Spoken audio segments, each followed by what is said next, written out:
Hari ini rupiah tembus 17.289 per dolar. Rekor terlemah sepanjang sejarah Indonesia.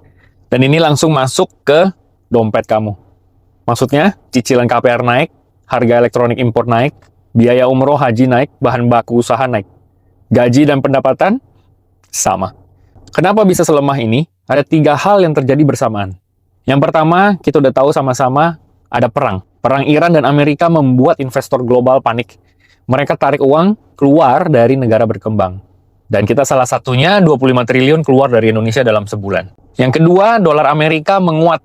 Padahal kita baru aja bahas ya, bagaimana dolar sedang terancam. Karena Uni Emirat Arab mulai lirik mata uang yuan, Iran juga sudah terima mata uang yuan untuk minyak. Jadi sistem petrodolar yang 50 tahun itu sudah mulai retak sebenarnya. Tapi di tengah semua ancaman itu, dolar justru masih menguat nih sekarang. Kenapa? Karena di saat krisis dan ketidakpastian, investor global itu masih larinya ke dolar. Bukan karena dolarnya yang kuat, tapi karena belum ada yang lain yang cukup dipercaya untuk menggantikannya. Dan yang ketiga, Indonesia adalah negara importir minyak. Jadi pada saat harga minyak naik, kita juga butuh lebih banyak dolar untuk impor, untuk bayar. Itu yang membuat rupiah makin tertekan. Nah, rupiah itu posisinya ada di tengah-tengah semua permainan itu. Dan kita yang bayar harganya. Bank Indonesia sih sudah intervensi, cadangan devisa juga udah dipakai. Tapi kan tekanannya masih ada. Nah, itu yang perlu kamu pahami. Perlemahan rupiah bukan sekedar angka di berita ekonomi, nggak ada hubungannya sama kita.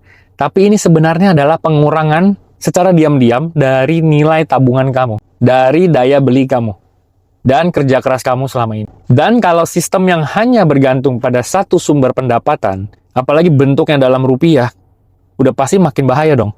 Semakin rentan setiap hari. Inilah kenapa saya menyebut 2026 itu tahun yang berbeda. Bukan karena situasinya lebih buruk dari sebelumnya, tapi karena ada perubahan yang terjadi sekarang yang udah nggak mungkin akan kembali lagi ke kondisi sebelumnya.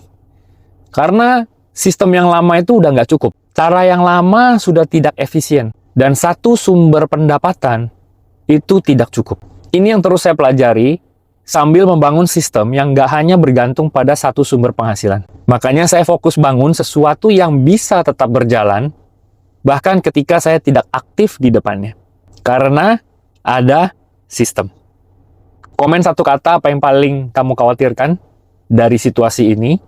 Saya Benny Johan. Follow dan subscribe, dan bagikan kalau konten seperti ini berguna.